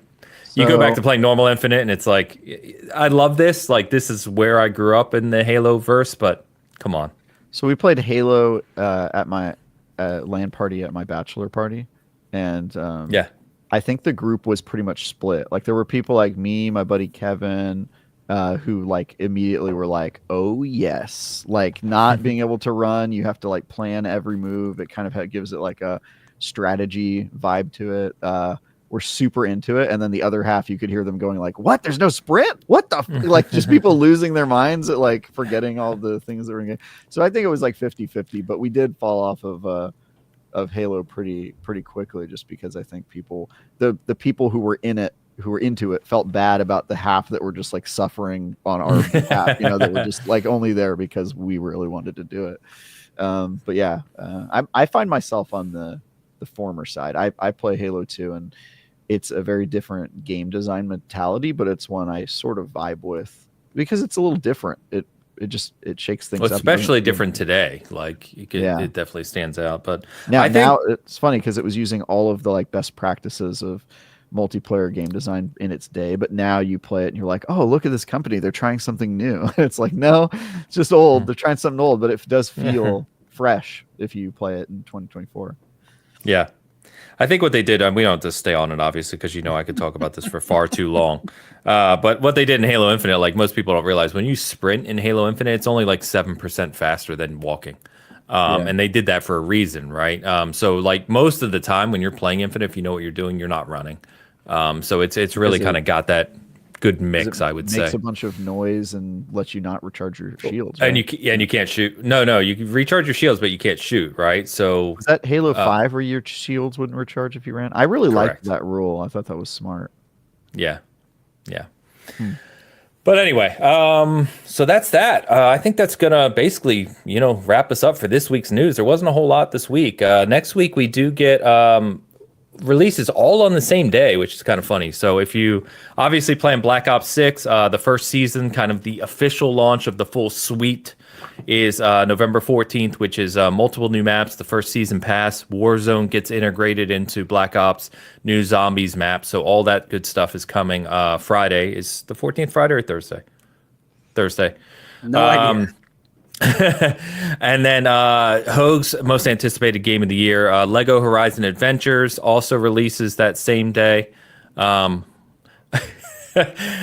then I will say I bought Funko Fusion on sale this week, so I'm destroying things with toys right now. But it's not great. Lego Horizon, we didn't I don't think talk about it in this space. Maybe I missed it on the show that I missed. But the Horizon Remastered update for the PlayStation 5, I did get.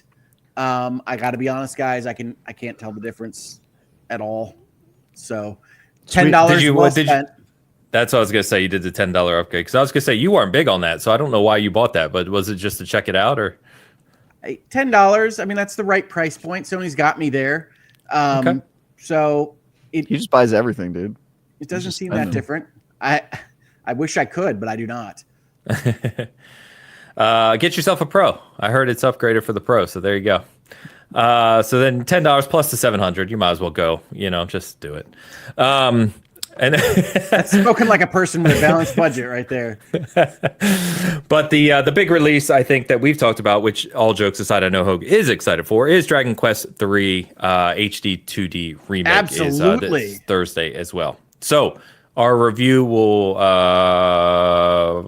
can I say that? I don't know. Review this week sometime. I don't know what you could say at all.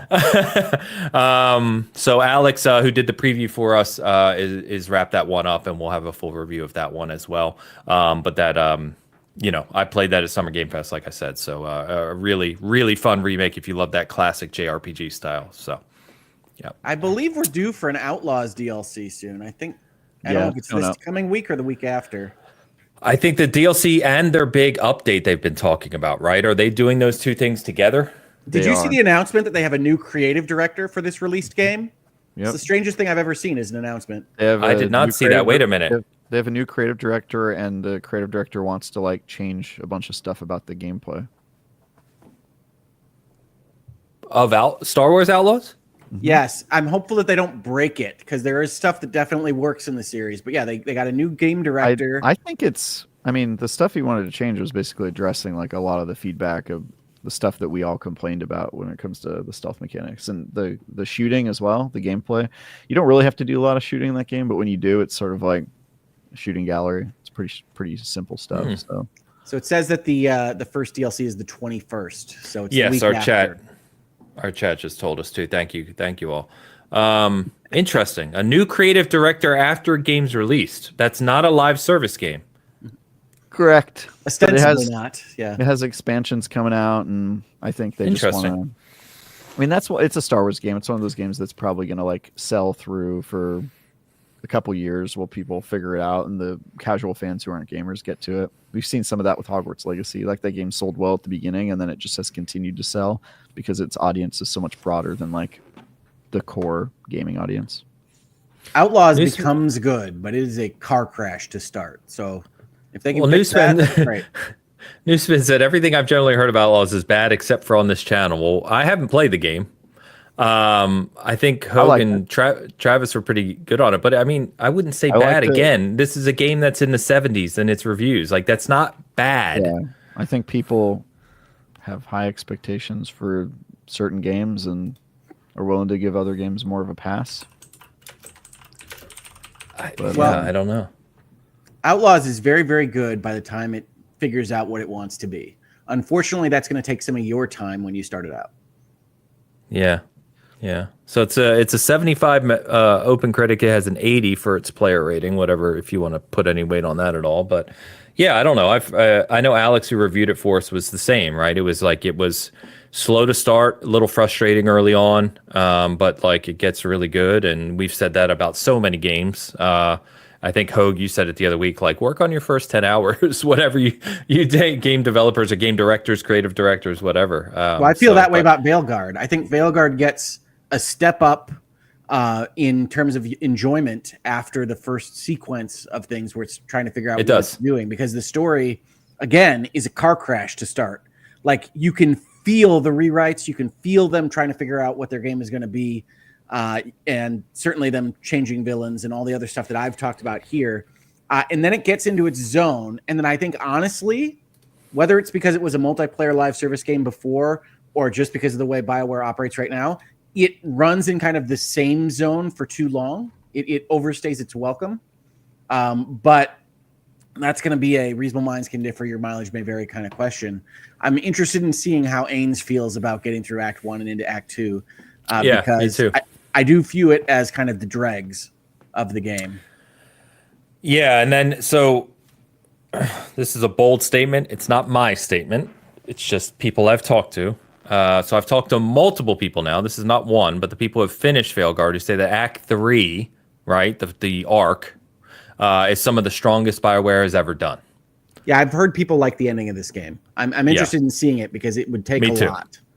Yeah, me too. So, but yeah, I'll be playing more this week. I'll obviously get more into that next week as we get near the end. Once we go finish it, we can have a full conversation about it. But anyway, that is going to wrap us up for this week. I'm looking forward to release. I'm looking forward to getting back to some gaming. Travis, I don't know how you do it, man. Just traveling for a couple days this week it throws me all off. You know what I mean? When it's not your full-time job, it's like it throws off everything in my cycle of week to week. Yeah, Yeah, it's got me chaos. You have to have very strong systems, and it takes some getting used to. But yeah, I'm also dealing with some like catching up. I've been working, all this weekend and got a preview to write today. Good times. Yeah. Luckily, the game that I previewed, the embargo is not for a little while yet, so I've got some time. But Mine's Tuesday. I just told my wife last night, I was like, I'm so glad I don't have to do something by like mid this week, because that would be terrible. Yeah, well, I have to get it to my video editors tomorrow, which means today is like a full work day. So I actually, when I do previews, depending on how long the plane ride is, I usually am able to write the preview on the plane and just be done on the way back. But this plane did not have in-flight Wi-Fi, so I have no feel at all for where Slitterhead is going to end, so I'm going to play more of that. Nice. Fun. Good luck, gentlemen. By the way, I think, is it tomorrow we get the deep dive on Indiana Jones? And I believe they also announced a documentary or making of a Vidoc, whatever you want to call it, of South of Midnight. So we get some Xbox good stuff this week as well. So I'm looking forward to that. Should be a good time. So, all right, on the season gaming side, just take a look for Alex's Dragon Quest 3 review. I can't say the time, I don't think, but obviously that'll be this week before release. So if you give that a look, we should be doing a video and a written review for that, so that'll be good. We have a couple articles up now on some things, like an opinion article from Steve's up there you can check out. We have the review of Life is Strange Double Exposure as well. And there's a few things out there as we move on through. So Travis, anything else you want to mention? I know we've kind of talked about what working on. Anything else? Writing a preview today. It's coming out later this week. Very cool game I got to check out. And then I'm doing a review of Path of Exile, I think is my next thing, Path of Exile 2, which will happen at some point. I think we could probably expect code this week. It's coming out pretty soon. December 6th. Is the date for that one. Probably not this week then, because I forgot. I think we'll be review buddies on that one. I'm probably going to review that one. Hell yeah, ARPG bros. That'll be a fun one. I got to tell you, speaking of ARPGs, I don't think I've ever dropped off a game as hard as I've dropped off Diablo 4. That's interesting. Yeah. I mean, I always drop off Diablo 4 after I've played through the season, but my buddies are still hard into it. So... I mean, I will pop back in for the next season probably, but right this second they have lost me. Yeah. I almost said something. I can't say. Moving on. Okay. Well, I don't know what we're moving on to. I can talk. Go ahead, Hogue. So I didn't do a separate video on my channel this week, but I did do a Sacred Symbols Plus over at Last Stand Media, talking about the potential effects of the U.S. election on the video game industry. So if that sounds interesting to you, check that out at Last Stand Media. I think it is paywalled at their lowest Patreon level, so you can check that out if you're so inclined. But it's about a 2-hour video, and I think we had a good conversation. And then I will do more videos on my channel this week, probably about Pocket Pair and Pal World, disclosing what patents Nintendo is talking about, and maybe not being as clear as they could be about what Nintendo is asking for. And I think there is some confusion online. Usually when I see that, that's when I make a video. So there might be a virtual legality about that this week. There's some other stuff I'm thinking about talking about as well. So if you're interested in those kinds of things, virtual legality, hangouts and headlines, whatever, come over to my channel. There's probably going to be new content for you this week. Awesome. Yeah, I was going to mention that, but I figured exactly as you said, could probably kind of discuss it, and then we can discuss it in more detail once you go into it. So we can touch on that next week. Other than that, chat, awesome as always. Thank you to the audio listeners. We got a huge boost in audio listeners last week. Funny enough, from like regions near where I live, which is creepy. So I don't know how clicking repeat. You just left it on. Very weird. But anyway, thank you, everyone. Have a good week of gaming. Obviously, next week we will be back and with more games to talk about. So until then, enjoy it. We'll see you then. Peace.